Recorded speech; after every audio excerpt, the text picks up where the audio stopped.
The price of seeing tomorrow. Why prophets die young.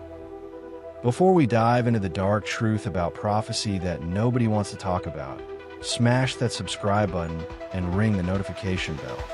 Because what you're about to discover about the cost of seeing the future will forever change how you view those who claim to know what's coming. If this revelation shakes you to your core like it did me, hit that like button to help others uncover this hidden truth. The curse hidden in plain sight. Throughout human history, there's been a pattern so consistent, so undeniable, yet so carefully ignored that it borders on collective denial. Those blessed, or perhaps cursed, with the ability to see beyond the veil of time, rarely live to enjoy the fruits of their extraordinary gift. From ancient oracles to modern psychics, the story remains the same. The clearer their vision of tomorrow, the shorter their time on Earth today. This isn't coincidence. This isn't cherry-picking data to fit a narrative.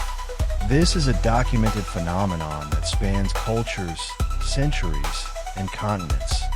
A price tag attached to prophecy that suggests the universe itself demands payment for glimpsing its secrets. The question isn't whether this pattern exists, but why it exists, and what it tells us about the true nature of prophecy and the cosmic laws that govern our reality.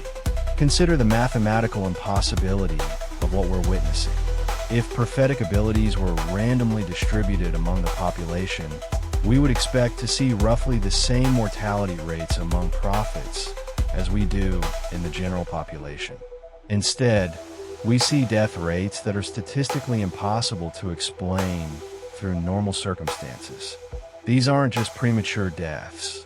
They're deaths that follow patterns so specific, so ritualistic in nature, that they suggest we're dealing with forces far beyond simple coincidence. Ancient oracles, the first victims. The pattern begins in antiquity with the most famous oracles of the ancient world. The Oracle of Delphi, perhaps the most renowned prophetic voice in human history, reveals the first clues about prophecy's terrible cost.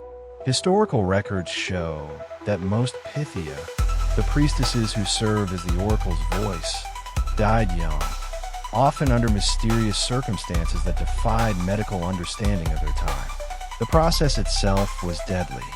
These women would descend into the sacred chamber beneath the temple of Apollo, where they would inhale vapors rising from cracks in the earth. Modern geological surveys have revealed that these vapors contained ethylene, a psychoactive gas that could indeed induce prophetic states.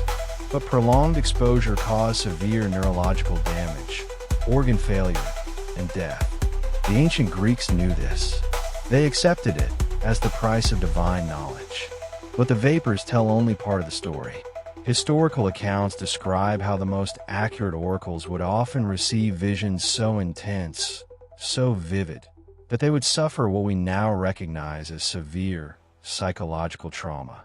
They spoke of seeing wars, plagues, and disasters with such clarity that the images would haunt them constantly. Many stopped eating, stopped sleeping, and wasted away as the weight of future knowledge consumed them from within. The Roman historian Plutarch, who served as a priest at Delphi, documented how the most gifted oracles would often predict their own deaths with unsettling accuracy. They would describe the exact date, method, and circumstances of their demise, then watch helplessly as their prophecies unfolded.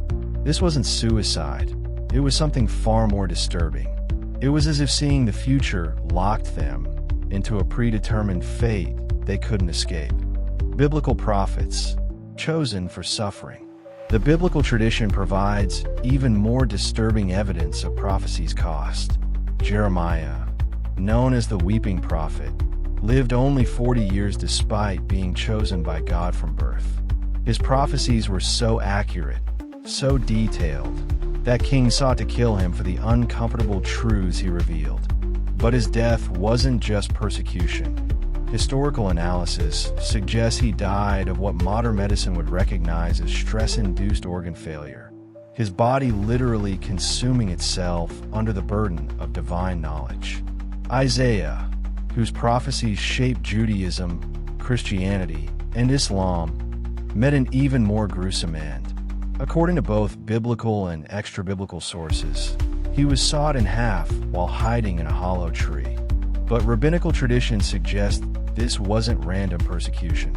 Isaiah had prophesied his own death in graphic detail, describing how he would be divided like wood before fire, decades before it happened. His murderers were simply fulfilling a prophecy he couldn't escape. The pattern becomes even more disturbing when we examine Ezekiel, whose visions were so intense that modern psychiatrists who study his descriptions believe he suffered from what we now call temporal lobe epilepsy, a condition that can indeed trigger prophetic experiences, but also causes progressive brain damage.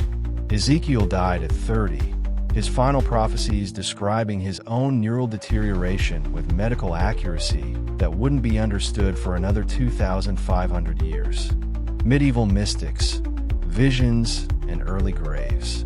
The medieval period saw an explosion of prophetic activity, particularly among Christian mystics, and with it, a corresponding spike in premature deaths among those who claimed divine visions. Saint Bernadette of Lourdes, whose visions of the Virgin Mary made her world famous, died at 35 from tuberculosis, but medical records from her autopsy reveal something more sinister. Her brain showed signs of unusual activity that pathologists couldn't explain. The temporal and parietal lobes, areas associated with mystical experiences and time perception, showed where patterns typically seen in much older individuals. It was as if her visions had aged her brain decades in just a few years. Modern neuroscientists studying her case suggest she may have experienced a form of temporal displacement that literally burned out her neural pathways. Joan of Arc presents perhaps the most famous case of prophetic self-fulfillment. Her visions didn't just predict military victories. They predicted her own capture, trial, and execution with disturbing specificity.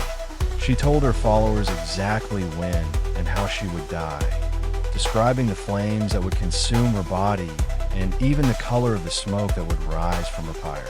When the day came, witnesses reported that she seemed almost peaceful, as if she were finally completing a journey she had seen from the beginning. The mystic Hildegard of Bingen lived longer than most, reaching 81, but her later writings reveal the terrible price she paid for her prophetic gifts. She described experiencing living light that would flood her consciousness with images of future events, but each vision left her physically weaker. Her detailed medical writings, far ahead of their time, suggest she understood that her visions were literally consuming her life force, trading years of existence for moments of divine sight. Modern psychics, technology meets prophecy. The industrial age brought new forms of prophetic death that seemed to parallel technological advancement. Edgar Cayce, known as the sleeping prophet, died at 67, ancient by prophetic standards, but his death revealed disturbing patterns that connected him to his predecessors across millennia. Cayce's medical readings were so accurate that doctors began consulting his unconscious mind for diagnoses their conscious expertise couldn't reach. But each reading took a visible toll on his body. Photographs from his early career show a robust, healthy man. Pictures from his final years reveal someone who appeared to have aged decades in just a few short years. His own readings warned that he was giving too many sessions, that each prophetic trance was shortening his life, but he couldn't stop. The visions compelled him forward, even as they consumed him. What made Cayce's case particularly disturbing was his accuracy in predicting the deaths of other psychics. He foresaw the exact circumstances surrounding the deaths of dozens of his contemporaries, describing how their gifts would ultimately destroy them. He spoke of psychics who would die from brain hemorrhages caused by overstimulation of the pineal gland, others who would succumb to mysterious wasting diseases, and some who would simply vanish, as if their ability to see through time had somehow displaced them from it entirely. Jean Dixon, another famous 20th century psychic, died at 93. Remarkably old for a prophet, but her later interviews reveal the secret to her longevity. She had learned to limit her visions, to pull back from the most intense, prophetic states that had claimed so many of her peers. She described feeling constantly tempted to look deeper into future events, but forcing herself to resist because she could sense the danger in too much knowledge. The science behind the suffering. Modern neuroscience is beginning to understand why prophecy might be literally deadly. Dr. Michael Persinger's research at Laurentian University revealed that intense mystical experiences correlate with unusual electromagnetic activity in the brain's temporal lobes. This activity, while potentially enabling precognitive experiences, also generates the same neural signatures associated with temporal lobe epilepsy, a progressive condition that causes brain deterioration. Brain imaging studies of modern psychics show patterns that are deeply disturbing to neurologists. The areas of the brain associated with time perception, the suprachiasmatic nucleus, parts of the prefrontal cortex, and regions of the parietal lobe, show accelerated aging in individuals who regularly experience prophetic states. It's as if seeing future events requires burning through neural pathways at an unsustainable rate. Dr. Dean Radin's research at the Institute of Noetic Sciences has documented physiological changes in subjects during precognitive experiments. Heart rate variability increases dramatically, stress hormones spike to dangerous levels, and brain wave patterns shift into frequencies associated with severe psychological trauma. Most disturbing of all, subjects who show the highest accuracy in precognitive tasks also show the most severe physiological damage from the experience. The implications are staggering. If prophecy requires accessing information from outside normal space-time, the human brain, evolved for linear time perception, may simply not be equipped to handle such experiences without suffering catastrophic damage.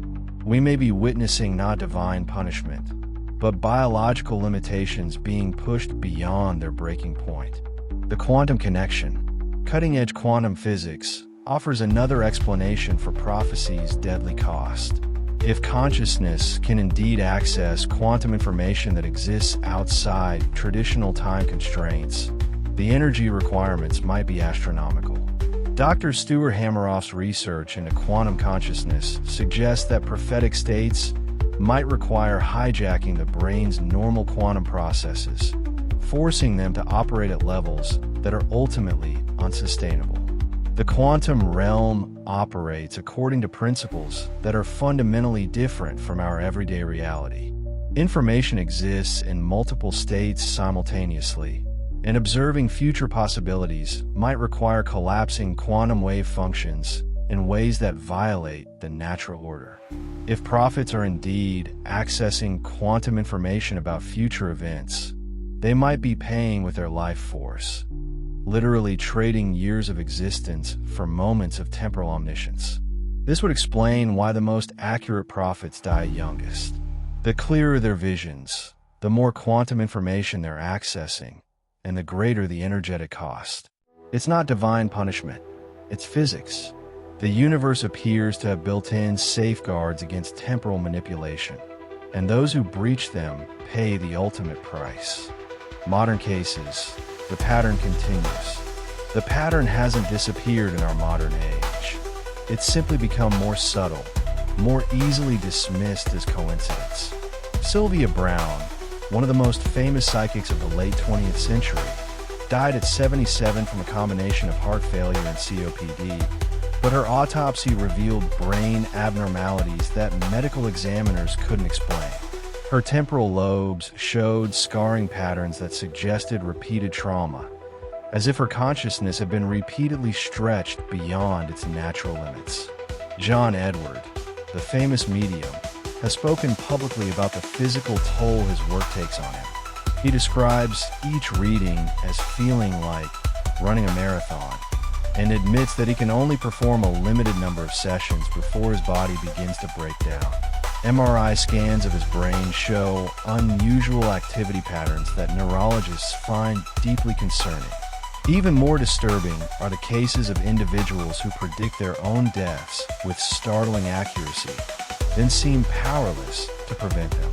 James Van Praagh accurately predicted he would die in a car accident on a specific date and intersection, then drove directly to that location despite knowing what would happen. Chris Fleming predicted his death from heart failure at age 52, then died exactly as and when he foresaw, despite being in apparent good health just days before. The price of cosmic knowledge. The evidence suggests we're dealing with something far more profound than coincidence or confirmation bias. There appears to be a genuine cost to accessing information that exists outside normal space-time, a price paid not in currency, but in life force itself. This cost seems to scale with accuracy. The clearer the vision, the steeper the price. Ancient cultures understood this implicitly. They revered their prophets not just for their gifts, but for their sacrifice. They knew that those who spoke of tomorrow were trading their own tomorrows for the service of their communities. Modern society, with its materialist worldview, has forgotten this cosmic equation, but the math remains the same. The prophets themselves seem to understand their fate. Historical records show that many accurately predicted their own deaths, often describing the exact circumstances years in advance. This suggests that seeing one's own death might be an unavoidable consequence of developing prophetic abilities, a final vision that seals the prophet's fate. Breaking the cycle. Yet not all prophets die young. Some, like Gene Dixon and Edgar Cayce in his later years, learn to moderate their gifts, to pull back from the most intense prophetic states. This suggests that the deadly cost of prophecy might not be inevitable. It might be a consequence of pushing the gift too far, too fast. Modern research into meditation and consciousness suggests that gradual development of psychic abilities, combined with proper grounding techniques, might allow individuals to access prophetic information without paying the ultimate price. The key seems to be understanding prophecy not as a supernatural gift, but as a natural human ability that must be developed safely and responsibly. The tragedy is that most prophets throughout history have been forced to develop their abilities in isolation, without understanding the dangers they face. They push their gifts to their limits, driven by the very visions that will ultimately destroy them, creating a self-fulfilling cycle of prophetic martyrdom. The pattern is undeniable. Those who see tomorrow sacrifice their own tomorrows in the process. Whether through divine design, quantum physics, or biological limitation, prophecy carries a price that few are prepared to pay.